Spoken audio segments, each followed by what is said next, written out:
Good afternoon, my very good friends. On today's second news video, we're going to talk about the WrestleMania set, the first images and footage of which have just been revealed. On top of that, a certain Mr. Fiend is teasing a surprise over WrestleMania weekend. You know we love the Fiend on this channel. Chavo, Guerrero and Tony Khan appear to have squashed their beef. And on top of all of that, kicking things off, we have an exclusive on a major tag team who are teasing heading to AEW.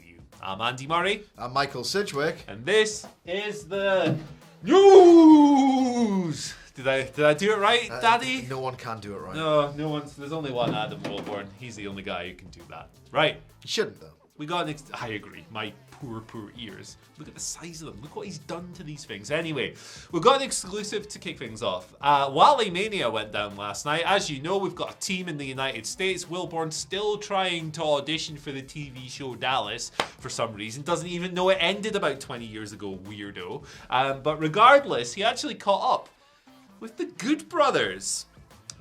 We filmed an interview. It'll be going up on the channel at some point in the near future. So the full footage will be available, but we're going to play a clip as part of this here. And during this interview, Carl Anderson, I almost called him Andrews, Carl Anderson and Luke Gallows hinted at a bunch of different things.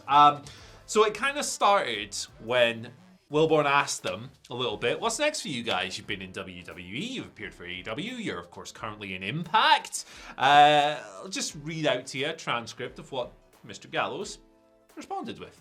As Eric Bischoff says, controversy creates cash, and it's contract season, boys and girls. It's contract season. We love where we're at. We love what Impact Wrestling is doing. We love what New Japan Pro Wrestling is doing. We love the landscape right now. It's good for everybody. You guys as fans, us as performers. It's a great time to be in this business. There's nowhere better on earth to be right now.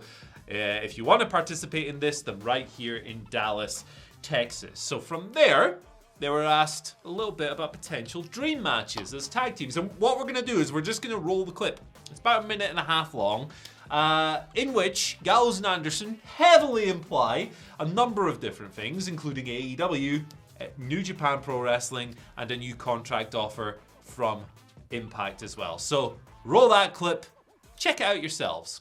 And it's a really exciting time for tag teams because you mentioned, Good we are. Absolutely, of course. But you've got, like you say, this thriving tag division, kind of across the industry. Yes. You're working the Briscoes, as you mentioned. Is there how does that feel to be a part of that? And is there any of those teams that are still on that bucket list for you guys? I mean, I think the thing that I saw it softly promoted, but this is a rubber match. We're 1-1 with the Briscoes, and it's been from before we went to WWE, from ROH in New York City, and from over in Japan. So this is a pretty big deal that way. But as far as dream matches, I think you're seeing more than you've ever seen ever. And I mean, here's the one at the end of the day: our best friends in the whole world are considered one of the best tag teams in the world. So are we. I mean, someday somebody's going to pay a load of money to see the Young Bucks versus the Good Brothers. They are. Let's go, baby. They are. Shockingly, our best friends run a really big company. Really big what?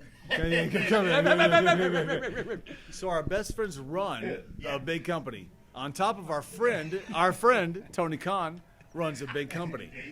On top of, all right, not too many scoops. On top of, our best friend is talent relations with New Japan. Do you want me to buy you some champagne or something? Would you like a bottle of champagne? Impact Wrestling offered us a new contract. God damn it, things are about to get crazy. GD bombs and talk about contracts. Lock it out. Clean it up. So there you go. Some pretty heavy teases from a couple of good old brothers there. What do you reckon of this, Michael? Well. They are caught in a candid moment, shall we say, just to be polite and euphemistic about it. This is very interesting. Look, the obvious qualifier and caveat here is that they would be moronic if they were not to tell their audience and tell the wrestling world, the wider wrestling world, that they are wanted attractions. They want to generate buzz. They want to build their own brand. They want people to believe that they are coveted by every major not named WWE at present. They do have connections, so this is a viable tall tale, if indeed it is a tall tale, or an actual, honest to God, Scoopski. You should actually check out the full interview. Yeah. We've been privy to it. Like, Anderson and Gallows are just class banter. They rule so much, They rule. They are so entertaining. And I'd kind of like to see a consistent run, and either, personally for me, in Ring of Honor, it needs names, it needs bodies, it needs sort of assets, to really sort of see if once and for all, with a consistent long run, in which they are given a degree of creative latitude, if they can finally transplant that tremendous banter and energy they have into episodic TV. They didn't really commit to where their futures are going to lie, other than saying that they might be heading to AEW. Got a lot of friends, haven't they? And they've got a lot of pals, all of which again makes this viable. I would not be shocked personally if they were to rock up in Ring of Honor. They didn't really mention it that much, but that's just my personal inclination. Interesting, yeah. It's wrestlers are always working, but these guys are an absolute riot. Like, they're always really entertaining in situations like this. So hey, we'll see where they end up. They've obviously been in Impact since July 2020. That's when they signed there, after their non-competes expired following their WWE releases. They were in AEW extensively last year, of course. So hey. Like, Gallows at one point was very much sort of like going on the knee to Anderson to say, shut your goddamn mouth, you're letting too much slip. But, like, these guys love playing up to the old image of a corny brother wrestler. Yes, they so do. It could just be an extension of that. We'll see how it pans out. Anyway, WrestleMania's this weekend. Don't know if you'd heard. Me and Gareth Morgan will be here for night one, streaming live on the WhatCulture Wrestling YouTube channel, the one you're watching this news video on, of course. Join us on Saturday. We start at the start of the kickoff show. And on Sunday night, you've got Adam Cleary with a very special guest. It's going to be a great time across the board. Join us. We're going to just sit and have fun and take the piss, and it's going to be a good time. But anyway, WWE have actually just released the set, which is a big thing every year. It's usually leaked a few days in advance. This year, what WWE have done is gone, hell no, it's not leaking, we're going to reveal it. So they've done this video that's uploaded now on their YouTube channel. It's a collection of some of the most annoying men in the world, admittedly. Bless them. Michael Cole, Pat McAfee, and Dude Perfect, who I'm not familiar with, but they're involved here. Who's that? It's a group. They do stunts and stuff. Yeah. But basically, they revealed the set like one of our Office games. So the video starts. It's all dark. You can't really see anything. But they've got this weird WrestleMania box with a hole in the middle. One of these Dude Perfect guys throws a football from halfway up the stadium. It goes in the hole. A bunch of pyro goes off, and you can see the stadium. Images of the stadium are currently on your screen. It's wild, this. It's gigantic. It's blue. It's got a star. It's WrestleMania. It might shock you to learn this information, but it's very heavy on LEDs and screens. Yeah, lots of screens. Lots of screens, very digital. It's the modern WWE look that you've seen a million times, but it's WrestleMania. It's supersized. It's stupendous, in fact, and it doesn't look half bad. My first impression upon the set reveal was a sly, wry, appreciative, you cheeky bastards, because what they've done here is they are not going to sell out 100,000. It's not set up for that capacity because they have not sold sufficient tickets. So what they've done is they've kind of, well, from my impression anyway, from my vantage point, they've moved it forward. There's a big area at the back of the stadium where you can see lots of seats, and obviously that'll be darkened, and they'll get their production wizardry to obscure that. They've instead kind of, it feels like, moved it forward to where it would traditionally be had they sold enough tickets, and made the thing an absolute monstrosity. So what they can do, two things. They can effectively obscure that it's set up for a less big capacity than, was it WrestleMania 32? Yes. That was held in the same stadium? I think so. I'm bad with numbers, but yes. So I think it was that one, and they've made it enormous so that you can not only obscure that some of these stadiums not really sort of filled with seats, but it looks so gigantic that it has the spectacle element as well. So bit of smoke and mirrors, but pretty, if modern looking smoke and mirrors, if any of that makes any sense. And speaking of smoke and mirrors, how about some Fiend stuff? Some Bray Wyatt stuff. He's been teasing and pleasing on Instagram. Posted a little thing of him arriving in Dallas for the weekend. He's obviously booked for WrestleCon. He's going to do some appearances. Nothing wrestling on the card. He's not. I don't think he's going to show up on one of these like. Is he going to show up at Supercard of Honor? I don't think so. But Wyndham Rotunda, of course, the former Bray Wyatt. just posted the following, reminiscing on his times over previous WrestleMania weekends. I just got to Dallas. This place feels so alive. It makes me feel alive. This week in particular has always been a huge part of me. God damn, I missed this energy. I missed all of you too. I'm sure some of you have questions for me. I got answers. Here it is. I'll reply to 6 questions in the next hour. Keep in mind that I hate ruining surprises. So either Wyndham Rotunda is a gentleman who either has some surprises up his fiendish sleeve or wants you to believe that he does. It's interesting as well. In one of his questions, somebody asked about how his health was, and he replied, I have never been more healthy, both physically and mentally. I've been able to challenge myself with projects that would never have been possible before. Probably referring to things like his horror movie there that he's working on. This is a happy time for me, but I have to be patient. Timing is everything. So do you reckon it's only a matter of time before a fiendish entity is back on our screens? Well, that's what he wants us to believe, and that's why he's creating the buzz that has then informed one of the news stories of this video. Look, I was never a big Bray Wyatt guy, but it's nice to know that he's in good mental and physical nick, sure. I suppose.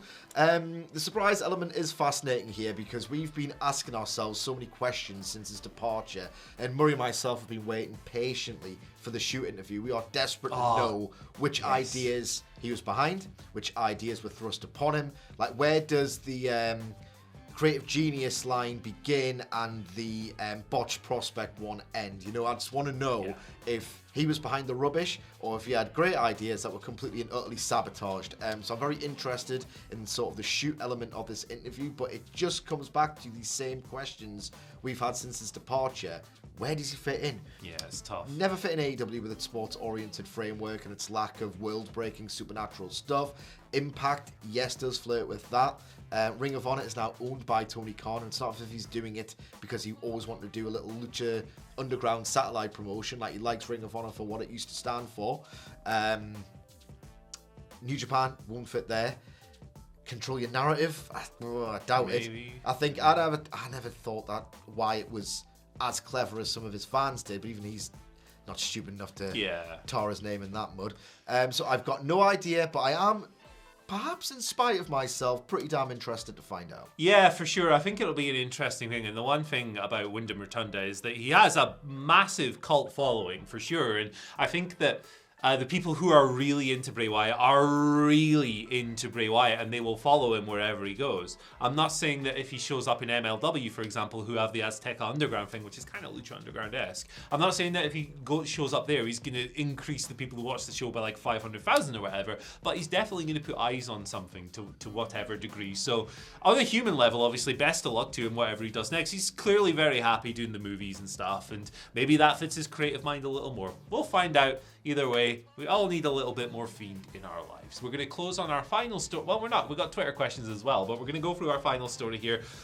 Chavo, Guerrero, and Tony Khan appear to have squashed their beef. I think it's safe to assume that coming out of this story. Yesterday brought the announcement that Chavo will manage Bandido against Jonathan Gresham at Supercard of Honor for Ring of Honor tonight. That is kind of like a world title unification match.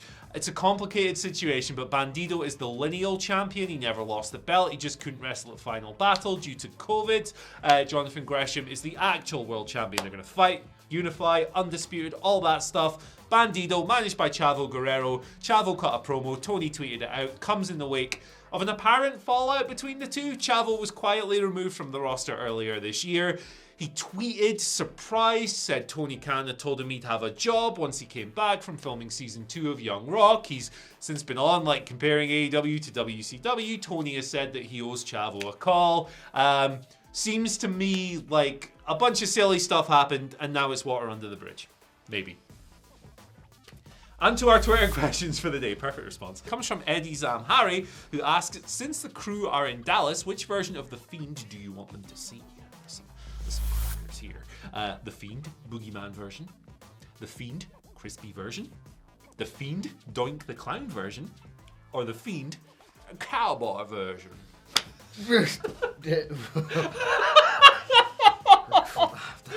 How do you do? I'm the Fiend. My lady. Maybe that's what he said to Alexa Bliss. It might be. With his little cowboy hat. Imagine the Fiend as a cowboy. Remember when WWE inadvertently wrote the most problematic storyline they've ever done, and the buzz about the promotion was so low that no one really cared about it?